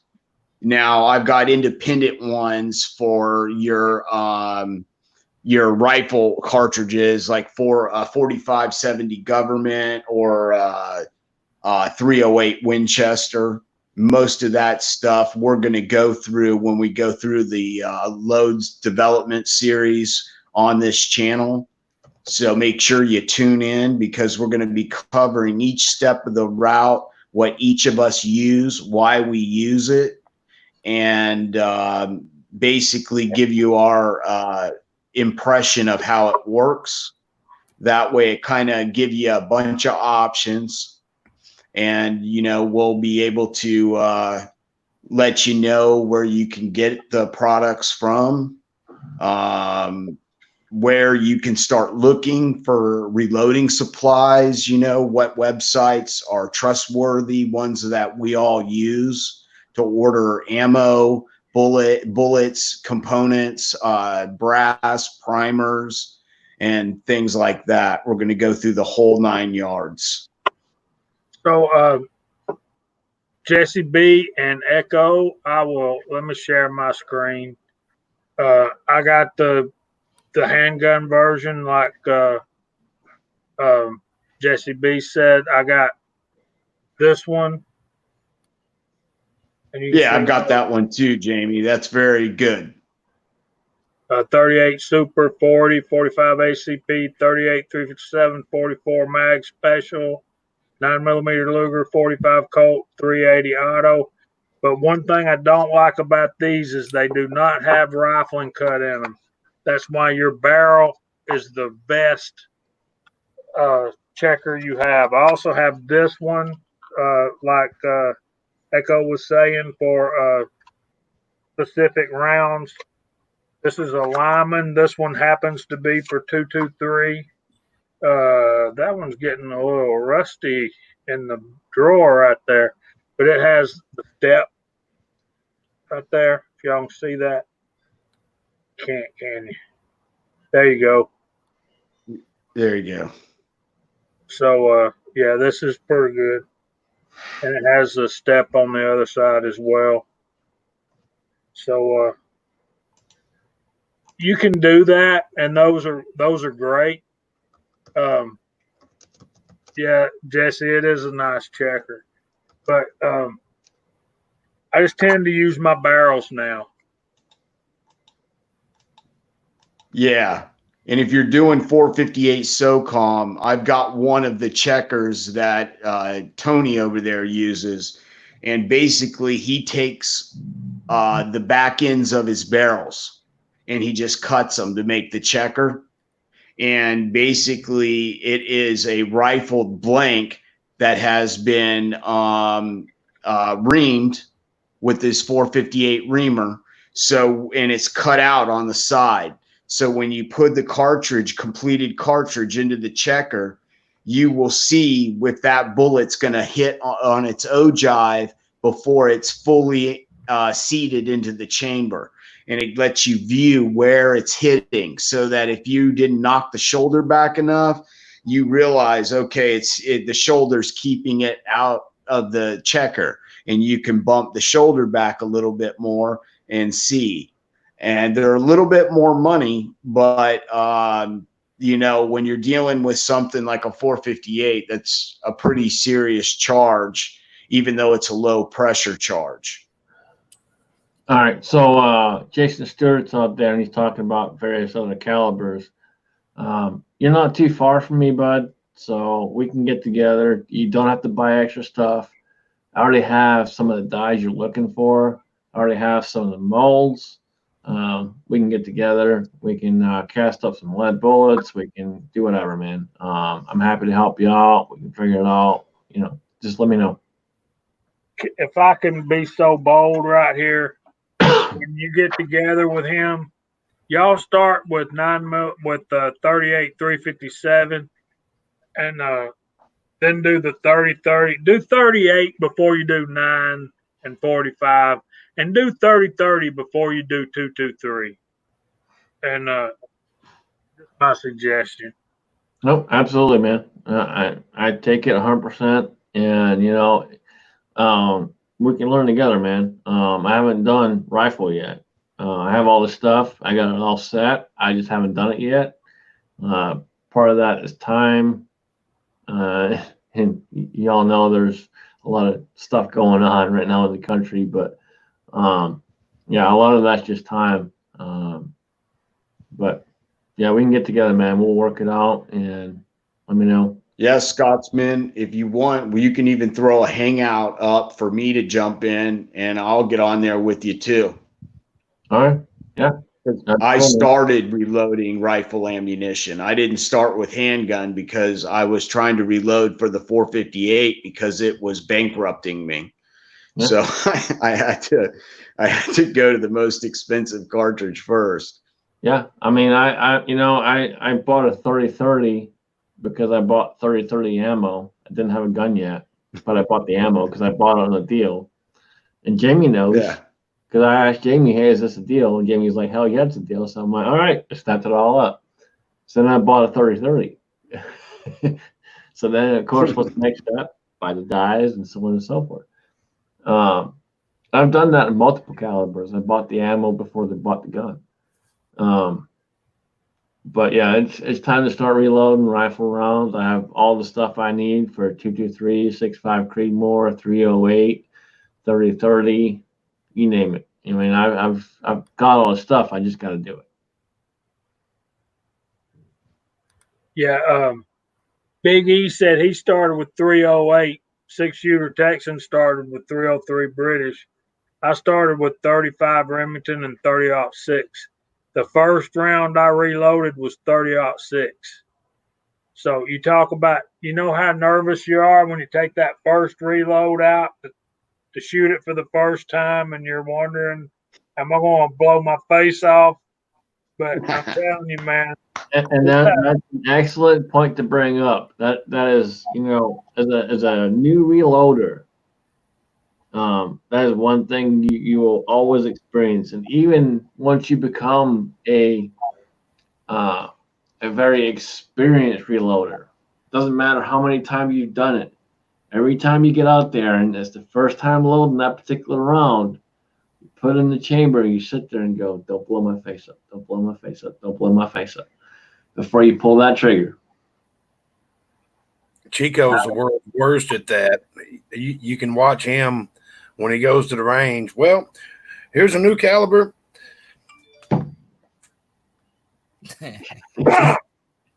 Okay. All right, let's shoot some more.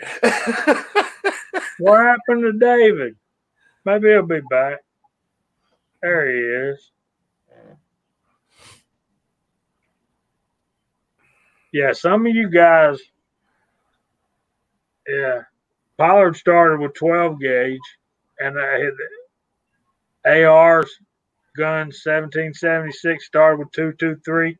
Man, I don't know how you had the patience to get past that. I think my first was 223, and then my next one was 9. I kind of started on the rough side. My first was 223 because I was shooting a lot of it, and then I enjoyed the hobby and went to 9mm, and then it just spiraled out of control from there. Hell, now I'm into 12 gauge slugs and buckshot and all that stuff. Thank you, Julio, that you've already gone to bed, but sorry. Thank you, Julio. So, Jerry, I don't load my 30-30. My 30-30 don't headspace off the rim. I use the I use the shoulder to headspace mine. Yeah. And it is, well, Kyle shot some of them. He had less than an inch group. Well, he had about an inch group at 100 yards. It wasn't bad. It wasn't bad at all. Out of a lever gun. So, with a micro groove barrel. So, yeah, you can make them shoot. I got started on 44 Magnum thanks to Full Lead Taco. I won some bullet molds. Me and Jamie both did on one of his giveaways, and good Lord, I think that winning that giveaway has probably cost me what, $2,800. I don't know about that, but you bought that Henry, then you bought that Red Hawk. So yeah. Bought that Henry, bought that Red Hawk, then had to buy another 2 sets of dies. I got actually who sent me those 44 Magnum or 44 dies? Somebody, God, that's been so long ago. Sent me a set of, was it Idaho? Somebody sent me a set of dies, and I went out and bought a Hornady set. So now I've got one set up for 44 Special, one set up for 44 Magnum, and I've got so many molds for the 44. I love it. Scotsman, you need some bullets? I always need bullets when it comes to 44. All right. Well, come to the house. All right, Tom. My next trip is Wisconsin. It is, Jerry. That's one of the reasons I love reloading 30-30. It's they might not always be the most accurate in the world, particularly out of a lever gun, but when you get it right, you get it shooting good. It's forgiving round, and it's really fun to load and shoot. You can shoot it all day and not hurt yourself, unlike 30-06 and 270 and 12 gauge and so forth and so on. So, Chico, brother, we're getting out of time, so we need to start going through the room. You want to go first? Sure. Good topics, good questions. We enjoy helping, as many have helped us before. You know, when we got into reloading, whether it was a parent, relative, friend, someone here on YouTube. So, all good questions, good comments, good advice. And for the new reloaders out there, like everyone said earlier, man, everyone's here to help. So don't be afraid to reach out. You can always reach our Georgia Shooting Connection channel, Georgia Shooting Connection at Gmail. We've got an Instagram. Obviously, we got the YouTube. So Jason or anyone else, if you do Instagram, you can use the message function over there, or you can just comment on some of our posts. And I pretty much am I pretty much run that over there. Everyone else has control. Those two guys over there, they can use it also, but I pretty much respond to every message or comment that we get over there. So good topics, good comments. Thanks everyone for joining. I am in a rut on videos. I am stuck in a rut, and I've got some stuff that I need to do. I was telling Jamie about.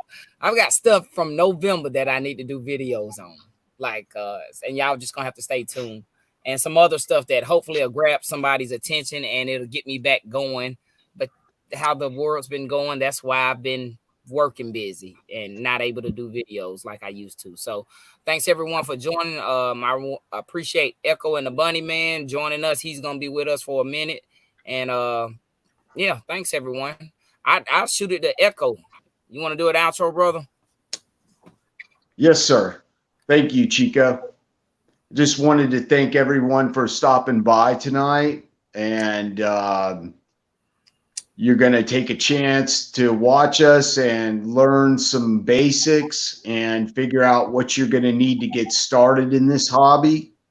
And each of us will help you. If we have to, we'll get in touch with you on a one-on-one basis, answer any of your questions, and help all these new people out there that are new gun owners and new members of the Second Amendment community. I thank you for joining up with us tonight. Very good. What do you got? What do you think we'll be talking about next week? Just for a teaser for the guys watching. I think we need to get into presses, because I know people want to kind of see what types of presses we're using and the differences and why we use them. And then I thought we would go into scales, hit calipers again, go ahead and to discuss some different techniques that we use when we're reloading, dies, and we're going to go from starting out in an economical, sort of speak, to progressing into where you've starting to maybe you got a single stage, now you want to get a progressive, or maybe now you want to get a turret, and getting into what is the benefits of each of those items. And then we'll go into more advanced stuff, covering headspace, what it means, how to adjust it on bottleneck cartridges, different loading lead cast bullets versus full jacketed bullets. And we're going to cover it all. But I think next week we will start up on presses, if that's what everybody thinks that we agree on. Do you guys agree? Sounds like a plan. Yeah. I'll try to have some stuff set up for next week. Yeah, and that reminds me, I found some more 270. This is in the box. I got to ship you. Well, cool, man. I'm always looking for 270 stuff. Oh, yeah. So, everybody's saying good night. Everybody's glad that you were with us tonight, Echo. So thanks for joining us. I'm excited about this series of live streams we're going to be doing. So, Scotsman, what do you got coming up, brother? I really need to take care of a few people. MCK, you. I know that Jamie's gonna hate me, and I know this is a family chat, but you some bitch. I owe you one. I owe you one. Yeah. If you made this, you need to tell me you made this. So you got my number. Tell me if you made this or if someone else made this. I need to know. This is ridiculous. This thing is so freaking cool. It's not even funny. I can't thank you enough, brother. Seriously. Freaking awesome. And Lakeview, I'm going to kick your ass. I wish he knew that you loaded 44 Magnum. Yeah, he went there. So I'm going to spend a little bit more money and get the rest of the stuff I need to finish off setting up for 44 Magnum, which I was not expecting to do. The Dylan was set specifically for 9 for competition loads, but I guess we're going in a different direction. Well, you may be getting another box in the mail.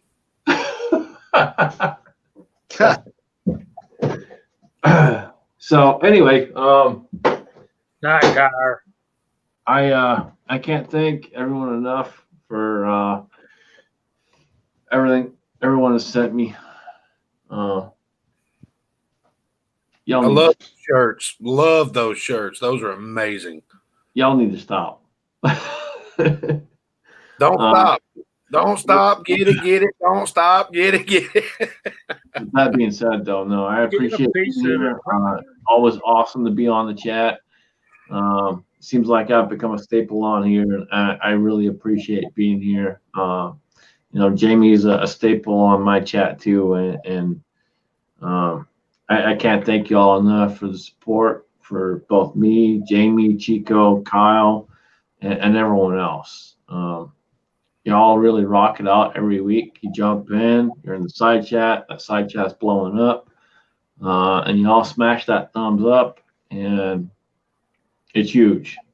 I know it may seem stupid to some of you out there, but to us, it means a lot. So we all appreciate it, and we thank you for that. And that's all I got. Foreign domestic is not happening Sunday. You need to go to Alan's channel for domestic only. The 10 off challenge will be on Alan's channel. Unfortunately, I have to work. I'm really disappointed because we have another challenge coming up, and you're gonna want to see this one because this one's going to be a live challenge the following Sunday, and it's going to be freaking epic. Awesome. So we're gonna have to go outside to the range. Yeah. No. You're gonna. I'll give you a little bit of a hint. I'm not gonna say exactly what it is, but I'll give you a bit of a hint. We got a Russian against an American. It's Rocky IV. Look, come dragging ass in here. Excuse me. I'm sorry. Good evening. Never. Good evening. I'm beyond late. So we were just signing off, Sharonda. I know, but I still wanted to holler at you guys. Well, welcome. Come on in. What have you got coming up? I have so much stuff. I'm drawing a blank. Cool. Well, you can join us next week, hopefully on time, and learn some about this really cool beginning series we're doing on rifle. So awesome. But we're when I kind of show going. you offline what I got, you'll be happy. I know I will. You got you rocked it out, I'm sure. So Echo's inspired us he wanted to join us and take us back to the very basics, and I'm glad he did because it's really got us focused. I feel like we had a really good chat tonight. So with that, we'll go to Kyle. Hey guys, I know exactly what I got coming up. He was in the side chat earlier. I know I'm probably going to butcher this name. His YouTube name is G. Pishner. I think I said that right. Pishner. I think you said it right. Yeah. He was asking me about 500 Smith & Wesson, and he wanted to know if I'd send him some bullets out of this mold that I've got. He said, it sounds really cool. I just want to shoot a couple before I buy the mold. And I said, yeah, I'll send you some bullets. Not a problem. I got to cast some up. And I was planning on doing it tonight when I got home, but God almighty, it was too hot. I was not going to sit over an 800 degree pot. So tomorrow morning, first thing, I'm going to fire that up, and I might cast a good friend of mine up some 44 Magnums and shove them in a box. But I got to do the 500s, and I got to powder coat them and all that because he doesn't have the means to do that yet. I think one of my buddies does have the means to do that. There he is. So I'm going to fire up the pot in the morning, and I'll make a video on that. Got back from our little birthday vacation trip, even though I might have messed up the engine in my truck, but we'll get to that later. Let's see. I got that coming up. I've got tubing and rafting videos coming up that I just got to edit. I got to put everything together. There's going to be some videos coming out. Everybody's been saying, you're not making any videos. Oh, well, okay, fine. Here, I'm gonna do a video dump. And most of the people that are on the panel here didn't even get notifications that I dropped a video yesterday. I didn't. Yeah, see? I didn't. Yeah, none of you did. Subscribe to you too. I saw it. Willie found it looking for something else. 9 times out of 10, and it doesn't matter who it is, 9 times out of 10, I have to go into my feed to find the video. Yep. Yeah. But anyway, that's what I got coming up tomorrow. I'm gonna try to get that done really early, hopefully while Taylor's still asleep on the couch with the puppy dog. Baloo is really happy to be back home. She missed us, and so that's great. Other than that, yeah, we're good. I appreciate everybody being here tonight. Thank y'all for spending your Friday night with us, and looking forward to seeing you next time. Well, we're glad you're here, brother. And I'm already excited about next week when we start talking about presses. I'm going to I have the inline fabrication flush mount, and I got a top plate for the Rating T7 turret and for the Lee Breech Lock Pro. So I'm going to be swapping that out. My next video, I think, is going to be a video on the Lee Breech Lock Pro loading progressive 38 Special and 357 Magnum with some bullets that my brother Chico Wise sent me. These beautiful hollow points right here. Y'all can see those. I'm gonna load those up. I'm gonna sacrifice one, Chico, to do a BHN hardness test, and then I'm gonna load them up and take them outside and shoot water jugs and see if we can get them to expand and see how many water jugs they'll bust. So stay tuned. That'll be fun. I'm going to try to have the kids and the dogs out there so they'll get wet. Nice. Not really. I'm just Put them as close as you can to where they're not going to get fragmentation, but they're going to get water. Yeah, well, in my mind, they could be in the next the next county and get wet, but I know that's not very good. But we're running overtime, guys. We had 52 of you guys on at one point tonight. Thank y'all so much for coming. We'll see y'all next week. Y'all check us out on Headspace, Discord, and the Reloaders Network. Check us out on Georgia Shooting Connection at Instagram, at Georgia Shooting Connection at gmail.com. Send us an email if you need to get in touch with us. Check out Alan B. Pro's channel, Sunday night, 7 o'clock, just domestic. We're going to have fun. I hope he sends me a link, so we'll have a good time. We're in touch. Y'all be in touch. Until next time, we hope God blesses y'all real good, and we'll see you next week. Say good night, y'all.